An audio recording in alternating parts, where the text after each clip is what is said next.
What is going on, guys? This is All Gaming with my review of Sword Art Online Season 2, Episode 14. And this episode, it was actually pretty simple, so this review should not be that long, but we did have a ton of dialogue, so of course I do want to talk about that. But the episode itself, it picks off from last week where we have Kirito. Of course, right now he came to the Sinon's home, and he did get that guy off of her, but we see now that this guy, when like him and Kirito were fighting, he was actually putting up a pretty good fight, and we see at one point he actually got the upper hand, and he had Kirito on the ground, and you just see this guy unleashing like a fury of punches, but Kirito was holding his guard up, but he did get hit a few times, and then we see that like Kirito, he actually get like injected with that syringe, and I thought that like holy crap, it might be a good chance that like Kirito can die. Now I thought the way that it might play out is now like I thought that he did get injected, but of course because Sinon was there, I thought it was possible that like he could get some help, and obviously like they could hit him that way. Now the way that they went about it, to me it was rather anticlimactic. I thought it could have been better, but I'm definitely not going to complain about it that much because obviously it was not that big of a deal. But what Sinon did, even though she was kind of hurt because I think like she hurt her leg or something, but we saw her pick up this radio, and when she hit that guy with it, to be honest, I actually wanted her to pick it up again and hit him once more. I wanted her to like bash this guy's head in because he's just so creepy and weird that this guy definitely should be some serious pain. But we see now that when he did it, inject Kirito with that stuff, what happened was he hit like something that was like attached to his body that is used whenever he goes into GGO. So that right there definitely saved him, because if it was not for that, then like Kirito, then that right there would have showed you that like Defga would have won the battle, because obviously Kirito could have died from that. But once everything was like taken care of, and Shinshikawa, was knocked out, it was definitely all over, which is definitely a good thing. And so now we have Sinon. She kind of like broke down some, because how can you not? It's like the person that she trusted the most, they like betrayed her. But it was funny when she was kind of like freaking out, because we saw how Kirito was, because it did seem like it was real, but obviously it was his mind playing tricks on him, because that fluid, whatever it is, it never went inside of his body. But the following day, Sinon, she calls the girls that were like picking on her. I believe they were the ones that like called her, and we see now that like once again this girl, this like scum of the earth, she wanted Sinon to give her money. And obviously, there was no way that was going to happen. And so what this girl did, she had the nerve to actually pull out a gun on Sinon. And the thing is, though, she was actually going to shoot her, but she could not figure out, like how to make the gun work. So what Sinon did, which was actually, pretty beastly of her, she took the gun and she took the safety off. Now, what I wish she would have did was like, rather than shooting that can, then like shoot that girl, because she obviously had it coming. I wish Sinon would have went through with that. But now, after giving the gun back to her, Sinon just left, and you just see the other girl. She like fell onto her knees, like she was so scared or shocked or something.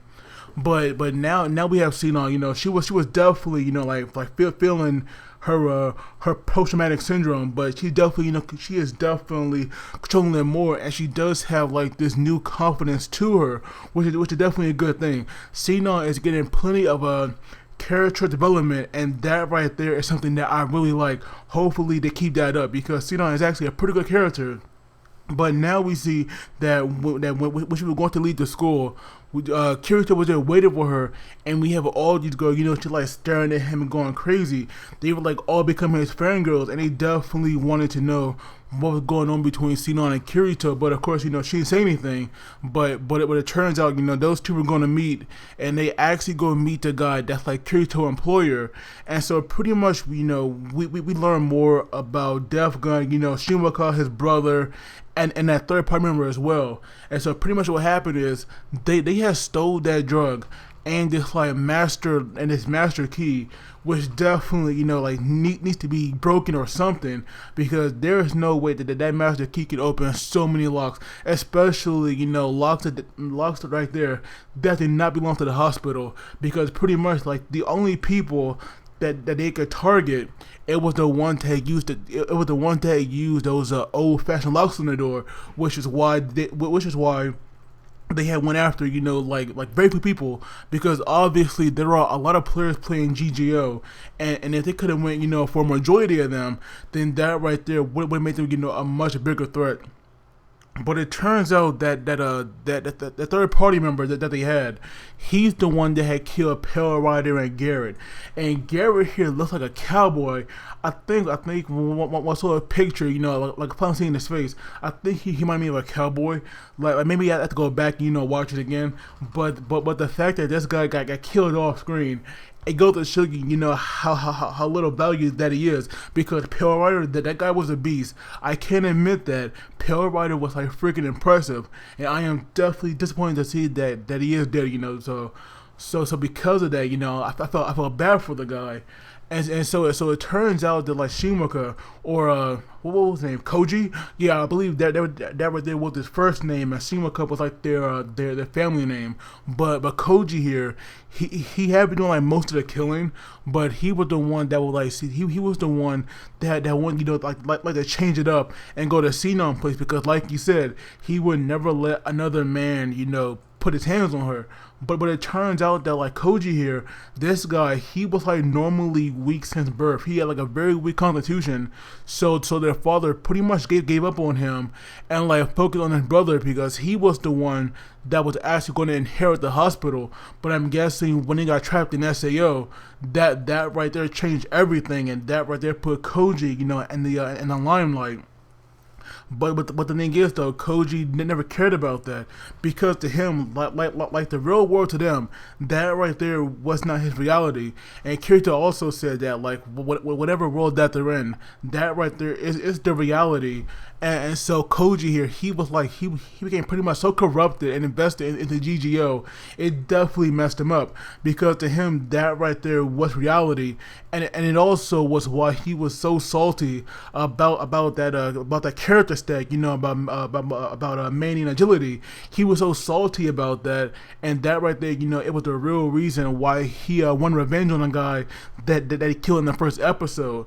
And so once Zaza had came back and told him all the things about how he was feared, and killing in SAO, that right there inspired, Def Gun. And it was also very, very important to note that like the third party member, he was also another high ranking member in Laughing Coughing. I believe his name was like Black Johnny, and we saw like a picture of him as well. So now but like all three of them arrested, because the third member who's actually on the run, he was eventually caught, which is like definitely a good thing. And so we see now that like Red Eye Zaza, he had this message for Kirito, and he pretty much told him that it's not over yet, nor just like Kirito had the power to stop it. This right here is like pretty much the beginning. And so right now, that goes to show you that even though those three are definitely out the picture now, Def Guns could still be around. Like, we might see people copying Def Gun or something, I'm not really sure. But obviously, this right here, it is not over yet. So I do wonder, what will happen from here on. But now, after that guy left them, Kirito asked Sinon if she had any free time. And so pretty much he took her to that bar that the black guy, from the first season that like Kirito was close with. And so pretty much Sinon, she had met Elizabeth and Asuna. And so we see now that like that Elizabeth here, or Liz, she had a temper, because when like Kirito made fun of her, she actually tried to punch him with like dumb on her part, because there was no way she could ever hit Kirito any dodge that easily. And so she like fell on her butt, which was hilarious. But I definitely like the way that like Kirito was poking fun at them. But I do find it kind of suspicious that like he did not introduce Asuna as his girlfriend or lover or something. He pretty much she like called her a friend and gave her like this weird moniker. But it was hilarious though. And so pretty much now, Asuna, or not Asuna, Shino, she does feel kind of uncomfortable. You can tell that in her expression, and she definitely seems, a bit jittery, like she's nervous. But the thing is, though, they had something serious, to talk to her about.